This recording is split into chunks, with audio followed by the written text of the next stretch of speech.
Good evening and thank you for joining us. Investigators remain on the scene of a fatal plane crash that occurred at the Thunder Bay Airport last night. The lone occupant of the small plane, the pilot, was pronounced dead at the scene.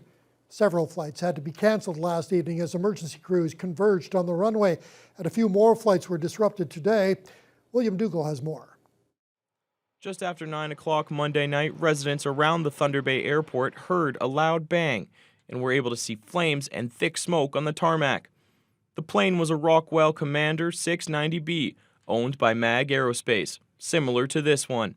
It had just taken off and was bound for Dryden, where it's used as a bird dog for battling forest fires.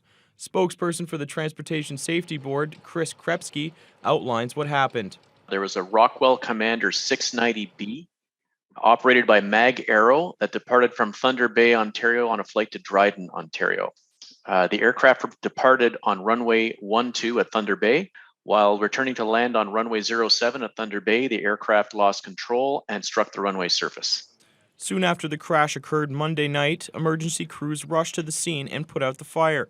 The pilot, who has not yet been identified, was confirmed dead soon afterwards. TSB investigators from Winnipeg arrived Tuesday afternoon and will be conducting a very thorough probe of the crash scene and what's left of the aircraft. They're going to examine the aircraft wreckage, survey the area where the occurrence took place. They'll also be looking to interview any witnesses to the occurrence, gather some more information about communications with air traffic control, what the weather would have been like at the time. And they'll also, when they're looking at the wreckage of the aircraft, look at if there's any components that we want to take a closer look at the engineering lab in Ottawa. Smaller planes were back moving again on the airport tarmac on Tuesday morning, but it appears at least one of the runways is closed due to the location of the crash scene. Flights involving larger aircraft were being delayed or canceled as passengers scrambled to rebook or switch to smaller airlines for their travel. Officials from the airport and MAG Aerospace have declined to comment on the fatal crash. At this time, it's unclear how long the investigation will take and whether or not flights will be affected on Wednesday. William Dougal, TBT News. Meanwhile, the Ministry of Natural Resources and its forest firefighting team have issued a statement saying they're deeply saddened by the loss of a pilot from their longtime contract provider. They're also offering condolences to the family of the deceased pilot. Officials from MAG Aerospace say they're withholding the victim's name to respect the next of kin notification process. Elsewhere, the Thunder Bay District Health Unit is reporting one new case of COVID-19 today.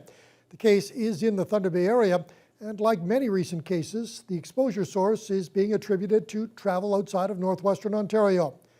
The active case count has now fallen to just 2 after 2 previous cases were removed from the overall tally due to a data quality check.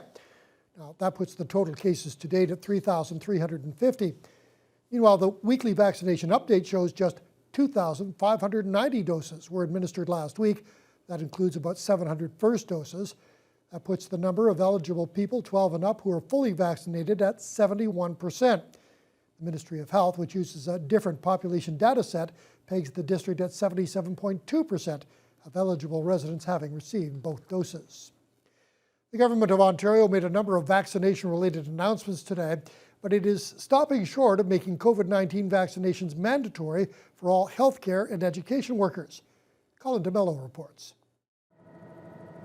There seems to be a perfect storm brewing in Ontario. Vaccination rates have stalled just as cases and hospitalizations are rising, leading to a new strategy from the provincial government. We must take assertive action to protect the health and safety of all Ontarians, especially as we move closer to a return to school and the cooler weather drives us indoors.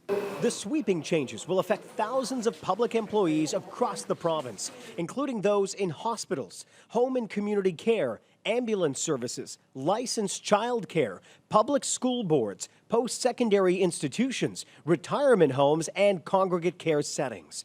The Chief Medical Officer of Health is directing those employers to implement vaccination policies by September 7th, requiring all staff to provide proof of full vaccination status or a medical vaccination exemption. Anyone who chooses to remain unvaccinated will have to submit to rapid COVID-19 testing right as they arrive at work. The frequency of the testing will be following the risk in the community in which the individual lives or works.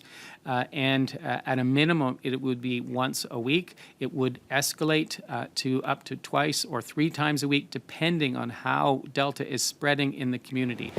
The policies were approved by Premier Doug Ford during a cabinet meeting last night after intense pressure from the medical community. Today, however, the Premier was absent, leaving it to the Chief Medical Officer of Health to announce the new measures, which were immediately criticized by the opposition as a half measure. It's not mandatory vaccines that he announced today. So I just want to be very, very clear. No unvaccinated person should be providing health care to our most vulnerable. No unvaccinated person should be in a classroom with our kids. At the same time, there are calls for Ontario politicians to walk the talk, to lead by example and get vaccinated themselves. The Ontario Liberals are calling for mandatory vaccinations here at Queen's Park, with consequences for those who choose not to. If an MPP has not received both doses of the vaccine and does not have a human rights code accommodation, I would suggest to you that that member shouldn't be permitted into the chamber, into the legislature. Sensitivities are heightened heading into the fall, especially because the province's top doctor is offering a troubling prediction. I am sorry to say I think it's going to be a difficult fall and winter, and hence the reason we're putting these policies in play to best protect our communities. Policies that he hopes will avoid a 4th provincial lockdown. Elsewhere, COVID-19 vaccinations are becoming mandatory in some high-risk settings, including post-secondary schools. The Ford government's announcement on that came just after both Confederation College and Lakehead University announced that they'd revised their stance on vaccinations, making it a requirement for all those on campus to be fully vaccinated to access facilities in person this fall. Kurt Black reports. With classes beginning in just a few weeks, all members of the campus communities at Confederation College and Lakehead University will soon require proof of full COVID-19 vaccination to access campus classrooms and facilities this fall. For those unvaccinated, a medical reason for not doing so or completion of a COVID vaccination education session will be required. College President Kathleen Lynch says they are prepared to help educate those who are still wary of getting the shot. Definitely we'll be doing education for those that choose not to get vaccinated, that they'll understand how important it is to get vaccinated and that some of the rumors that they may have heard are not true. So sticking to the facts, where can they find factual information about vaccines and their impact on people? As for Lakehead University Vice President and Provost David Barnett, the announcement supports the views already in place at the university and from local health officials. Mandating vaccine policies is really fantastic and supportive of what we've been hearing both within our own internal community as well as from our local district health units as well, both here in Thunder Bay and in Simcoe, Muskoka. Confederation has set a deadline of October 17th for people to get their second dose, while Lakehead plans to offer a grace period until October 7th for those on campus to receive their second vaccination, to ensure they have proper time to respond to the developing situations. Kurt Black, TBT News. As the annual AMO conference gets set to wrap up tomorrow, delegates from this region say they have already covered a bevy of topics with provincial officials. City of Thunder Bay representatives spoke today on 7 main topics. They include the planned new correctional facility, additional work for the Alstom plant, and talks on upgrading the Thunder Bay Expressway. Meanwhile, NOMA President Wendy Landry says the request from Thunder Bay delegates for a 40-bed crisis center, similar to the Balmoral Center, ties into a main request for the entire north. However, Mayor Bill Mauro says recent meetings lead him to question whether the city would get proper funding from the province for such a facility. An announcement coming or an RFP going out related to mental health and addictions. And I believe, and again, the details are a little fuzzy, but I believe the dollar value, in my opinion, didn't sound to be like it would be able to accommodate Thunder Bay's ask. Every single one of those individual items are linked together. So housing, if someone doesn't have adequate housing or affordable housing, the addictions piece comes into play. They're all social problems, and they all have to link together. And that's why we had a multi-ministry meeting. Mauro says he expects to learn about the province's mental health and addiction funding in a short period of time, and he was most optimistic on getting support for the city's bid to host the 2024 Ontario Winter Games. The federal election is just 34 days away, and as local candidates roll out their platforms, the returning offices for the area are hard at work preparing for the opening stages of the snap elections voting process. Alex Flood reports. County Fair Mall is once again the site for the Elections Canada office for Thunder Bay Superior North. With the federal election happening on September 20th, write-in candidates have until September 1st to register. And that's around the same time area residents can expect to receive their voting cards in the mail. The card will also detail where the voters' nearest advanced polling station will be located for the early voting available from September 10th to the 13th.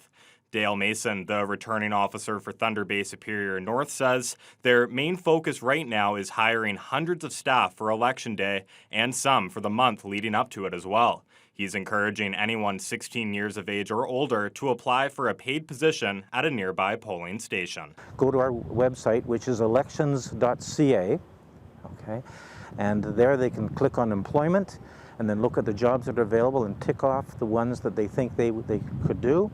The reasons to work at the poll are because it helps the democracy. If you're a good Canadian, this is a way in which to help your country.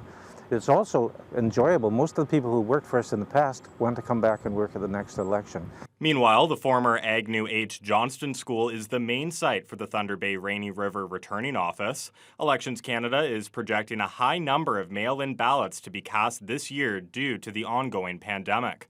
For those concerned about voting in person, a ballot can be requested by mail at elections.ca. On top of wearing masks, some of the precautions in place at local polling stations will include the use of PPE by staff, acrylic shields for desks, and rubber gloves for those counting the ballots. Mason says despite the concerns about the virus, people should feel safe voting in person and working the polls. I think that this time, because of COVID, there may be some people who are shy about coming out to work. And I hope they realize that the precautions we're taking leads us to believe that we will have a very safe working environment for the electors and for the voters. We're going to stick to the tough protocols in order to be sure that our staff are safe and the electors are safe.